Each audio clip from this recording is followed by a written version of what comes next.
전쟁 없는 세상을 꿈꾸기에 전쟁을 연구합니다. 안녕하세요. 뉴스멘터리 전쟁과 사람 허준입니다. 안녕하세요. 윤지연입니다. 이번 시간 함께 해주실 두 분 모시겠습니다. 윤영휘 교수님, 임철균 연구원님 나와주셨습니다. 안녕하세요. 안녕하세요.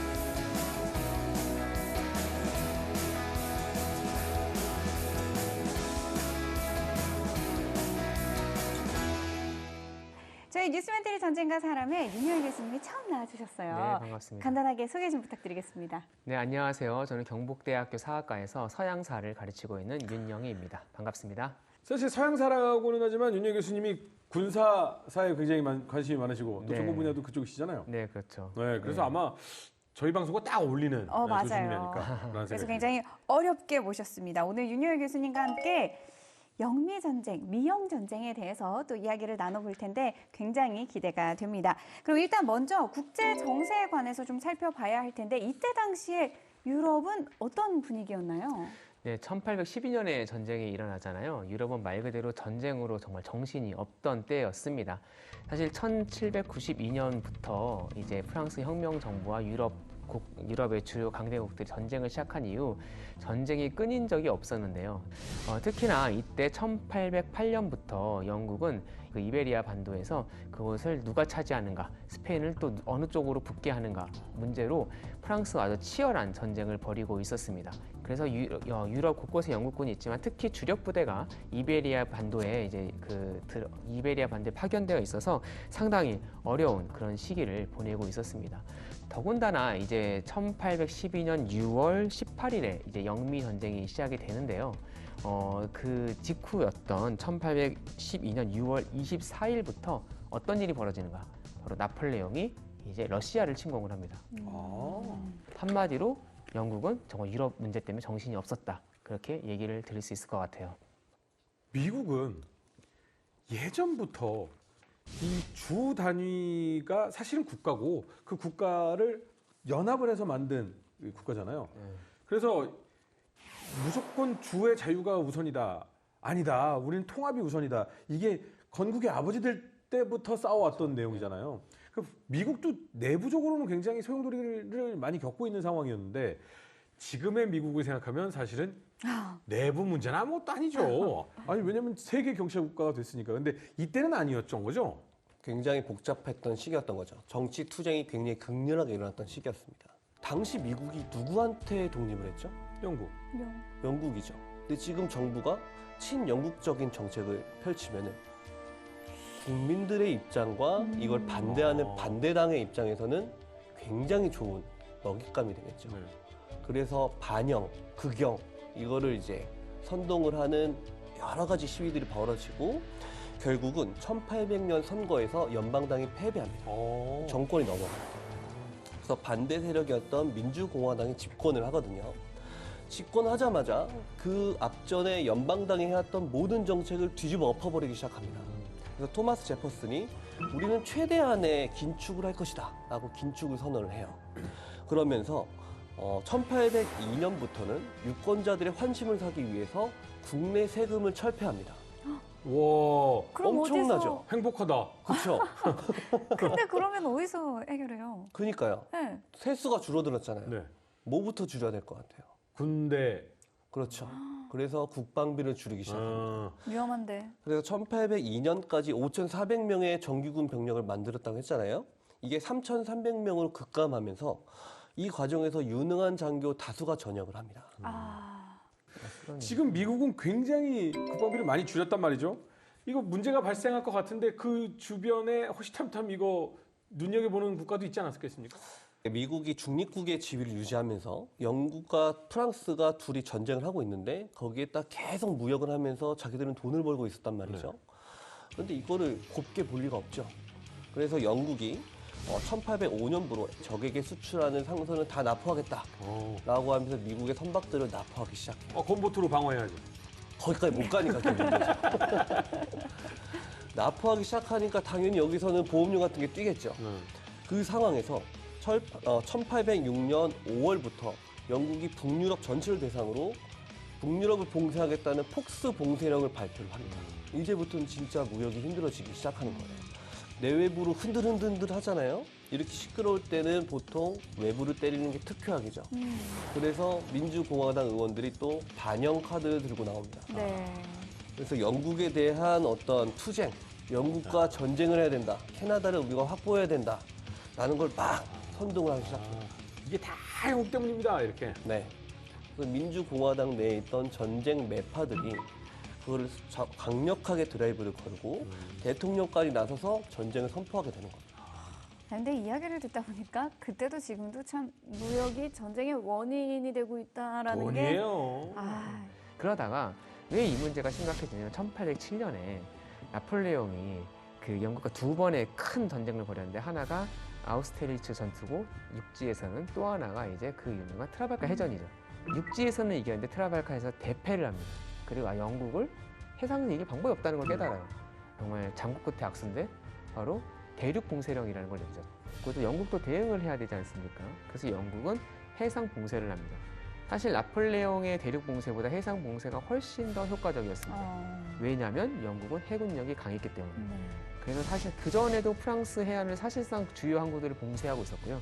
봉쇄가 딴 게 아니에요. 거기 영국 함대 파견해가지고 못 들어오게 하는 거예요. 그렇죠. 예. 그리고 전 유럽으로 그걸 확대합니다. 그리고 이제 그 과정 속에서 영국이 뭘 하냐면은 프랑스 쪽으로 향해 가는 프랑스 함대뿐 아니라 중립국 함대까지도, 여기 미국이 들어갑니다. 네. 중립국 함대까지도 우리가 임검 수색권이라고 그러는데요. 뭐냐면 배를 세우고 거기 타서 프랑스에 도움이 되는 물건들이 있는지 그거를 이제 조사할 수 있는 권리를 행사합니다. 여기에 가장 많이 걸리는 나라가 어디였는가? 바로 미국이었던 거죠. 미국 입장에서 되게 억울한 거예요. 가서 그냥 무기를 파는 것도 아니고 생필품을 파는 거예요. 옥수수 팔러 왔는데. 옥수수 팔러 왔고 막 그러는데 그걸 잡아가지고 이거 무기 아닌데요? 그래봤자 이거 와서 프랑스 사람들 뭐 하겠어? 먹고 힘내지. 먹고 힘내고 전쟁할 때 이거 보급하고 그럴 거 아니야. 그래서 빼앗아 버리거나 아니면은 엄청난 세금을 매기거나. 또 하나가 이제 어떤 요인이 있냐면 1807년에 영국은 노예 무역을 폐지하거든요. 네. 그래서 자기가 노예 무역을 폐지했는데 다른 나라가 노예 무역하는 게 너무 배 아픈 거예요. 돈 되니까. 돈 되니까. 네. 근데 미국 함선에 또 노예가 타 있어요. 노예가 되게 비싸요. 그것도 뺏어서 해방시켜 주는 겁니다. 니네가 뭔데? 그러니까 우린 인권을 소중하게 생각하는. 그렇죠. 인권이라는 게 참 그래서 정말 미묘한 겁니다. 네. 그래서 이런 배경 속에서 영국은 계속해서 영국 입장에서 어째 적성국한테 좋은 필요한 물건 가는 걸 막아야 되니까 하는 일이지만 미국은 엄청나게 지금 손해를 보는 거예요. 그런데 이때 당시에 미국은 아직 내부 영토들도 정리가 안 됐잖아요. 네. 미국이 이 내부에서 영토 확장을 하면서도 문제가 좀 생길 것 같다는 생각이 드네요. 많은 문제가 있었죠. 그 중에서도 1811년에 영미 간의 갈등을 더욱 폭발적으로 키운 사건이 있는데 그게 올드 노스트 웨스트 지역에서 발생한 인디언 전쟁입니다. 당시에 영국은 인디언들 가리켜서 린치스라고 불렀어요. 그러니까 자기들 동맹이라는 거죠. 이렇게 하면서 이제 이들한테 충성심을 끌어내기 위해서 물자도 지원을 해주고 그 중에는 총도 있었겠죠.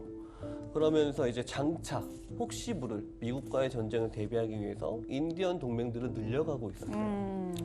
문제는 이 인디언들 미국 사람들한테 땅 뺏긴 사람들이잖아요. 그렇죠. 그러다 보니까 자꾸 주기적으로 인디언들이 공격해오는 거예요. 내 땅 내 나라. 네. 근데 대부분의 미국인들이 저거 영국이 사주한 거 아니야? 라고 생각을 한 그렇게 거죠. 생각하겠죠. 네. 여기에 불난데 기름 붓는 격으로 당시에 인디애나 준주 총독이었던 윌리엄 헨리 해리슨이라는 사람이 있었는데 이 사람이 인디언과 굉장히 불평등하게 땅을 거의 빼앗다시피 하는 조약을 강요해서 체결하고 있었어요. 인디언들은 화가 머리끝까지 나 있죠. 그 상황에서 텐스쿼타와의 형제였던 히오니족의 추장 테쿰세가 본격적으로 반란을 일으키기 시작합니다. 그래서 민주공화당 정부는 처음에는 인디언들하고 전쟁하는 걸 좀 꺼렸어요. 돈이 없으니까. 그러다가 이제 점점 인디언들의 저항이 거세지는 게 보이니까 안 되겠다. 진압해라. 라고 공격을 한 거죠. 그래서 1,000명이 좀 넘는 병력을 동원해서 초토화시켰습니다. 당시에 테쿰세가 다른 데에 인디언 동맹들을 규합하겠다고 나가 있었거든요. 인디언 주력 부대를 포착 섬멸하는 데는 실패한 거예요. 그러다 보니까 화가 머리끝까지 난 인디언들이 공격을 해오는 빈도수가 더 증가합니다. 이후에 1812년까지 그 일대에 살고 있던 미국 시민들은 대부분 농장을 포기하고 임시 요새로 대피하는 지경에까지 이르렀어요. 근데 이 이 모든 연결고리의 끝을 가보면 영국인 거죠. 그러니까 이쯤 되면은 이 불씨들이 하나씩 모여가지고 미국 입장에서는 선전포고 해야 됩니다. 그래서 결국 전쟁이 일어나게 되죠. 그래서 1812년 6월에 미국 하원과 상원에서 선전포고에 동의했고 6월 18일에 메디슨 대통령이 여기에 동의해서 선전포고를 하게 됩니다. 미국 역사상 첫 선전포고였어요. 미국이 탄생한 지 이제 대략 30년 정도가 됐는데 첫 선전포고였고. 아 근데 아까 우리 앞서서도 얘기했지만 미국도 그렇고 영국도 그렇고 사실상 지금 전쟁할 때 아닌 거 아니에요? 그 둘 다 준비가 안 돼 있는 것 같은데요. 영국은 정말 힘들 때지만 네. 미국은 좀 할 만한 때죠. 아, 그래요? 왜냐면 프랑스하고 영국에 골고루 수출해가면서 돈 좀 모아놨으니까. 그리고 그 상황에서 이제 그 지금의 아까 말했던 5대5 지방에서는 이제 전쟁이 이제 진행이 됐던 것이죠. 다 느끼셨다시피 영국, 미국 모두 전쟁 준비가 전혀 되어 있지 않았습니다. 당시 영국이 캐나다에 동원할 수 있었던 그 군사가 얼마인가? 한 6천 명 정도 봅니다. 아이고야. 물론 뭐 시간이 늘어남에 따라서 계속 동원을 하니까 이제 늘어날 수는 있겠죠.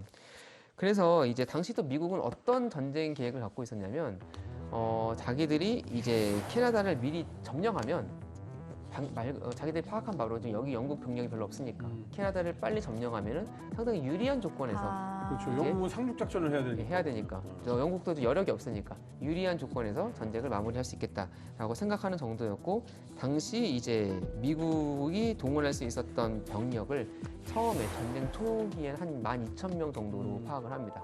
그렇지만 이제 기본적으로 아까 말씀드렸듯이 미국 안에서도 별로 인기가 없는 전쟁이었고 특히 이제 북아메리카의 즉 뭐 지금 뉴 잉글랜드라고 불리는 그 지역과 캐나다와 막상 국경선이 명확한 것도 아니고 그냥 일종의 공동 생활권이에요. 그런데 갑자기 싸우라고 하니까 이게 뭐 뭔 소린가 해서 상당히 미국 내에서도 그렇게 언뜻 서로 친한 사람들도 좀 양쪽에 많았죠. 있을 것이고. 네, 그러니까요. 그런데 이제 이런 전쟁이 일어나니까 상당히 뜬금없다.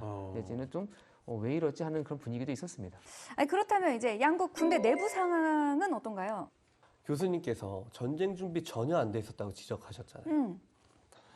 1802년에 민주공화당은 예산 절감을 명목으로 전쟁부 내에서 병참 및 군수 조달 부서를 폐지합니다. 그래서 일반 상인들한테 군수품 조달을 맡겨요. 이 지경이니 보급과 급여가 정상적으로 지급이 될 리가 없죠. 당시 규정상 병사 한 명당 소고기랑 돼지고기를 각 20온스씩 줘야 되고 밀가루 18온스, 뭐 럼주나 위스키, 브랜드 같은 술 4온스, 뭐 치약, 뭐 비누 이런 거 줘야 되는데 네. 계약업자랑 하청업자들은 마진 남겨야 될 거 아니에요. 그렇죠. 중간에서 떼먹고 규정된 양대로 안 주고 곰팡이 핀 식재료 갖다 주고 아이고. 이렇게 하다 보니까 군 내에서 이질이 만영했어요. 이질이 이질 걸리면 전투 못 하는데. 군의관들이 올린 보고서들을 보면 빵 위에 배설물이 너무 많다. 네. 쥐똥이 만연했던 것 같아요. 그런 것들을 그냥 먹으라고 준 거예요. 군인들한테. 너나 먹으라고 던져줘야지. 그러니까 전쟁이 될 리가 없죠. 그럼요. 총에 맞아 죽는 사람들보다 설사병 걸려서 탈수로 죽는 사람이 더 많았을 거예요. 네. 자, 양쪽 다 문제는 안고 있습니다만 전쟁이라는 것은 문제를 극복하고 치를 수밖에 없거든요. 첫 번째 전투 어떻게 시작됩니까? 큰 틀에서 말하면 육전에서는 생각보다 처음에는 영국군이 좀 유리한 방면으로 이렇게 돌아가게 됩니다. 1812년 7월에 이제 처음에 미국군이 원래 야심이 있었잖아요. 그래서 디트로이트가 지금의 공업 도시인데 거기에 이제 캐나다 국경 도시 아닙니까? 거기에 강을 건너서 어퍼 캐나다를 침공합니다. 지도를 보시면 저기가 이제 밑에 지금의 뭐 온타리오 지역 그 지역이 어퍼 캐나다고요. 지금의 저 레브라도라고 그러나요? 그 지역이 이제 로어 캐나다예요. 자, 그래서 이제 어퍼 캐나다를 침공을 하죠. 원래 그게 목표였고요. 그리고 사실은 가능할 거라고 처음에 생각을 했습니다. 그런데 이제 영국군이 그 수는 적을지 모르지만 당시로서는 약간 정예군이고 싸워본 경험이 많은 거죠. 그리고 아까 방금 연구원님 말씀하신 것처럼 이제 그 지휘관의 영향도 상당히 중요한데 영국의 지휘관은 이제 브룩경이 상당히 뛰어난 사람이었고 반대로 미국 지휘관은 거의 재앙에 가까운 사람이었기 때문에 제대로 전쟁을 수행하지를 못했습니다. 특히 계속해서 영국군의 그런 좌우면에서의 침략을 당해서 공격을 당해서 결국은 보급선을 유지하지 못합니다.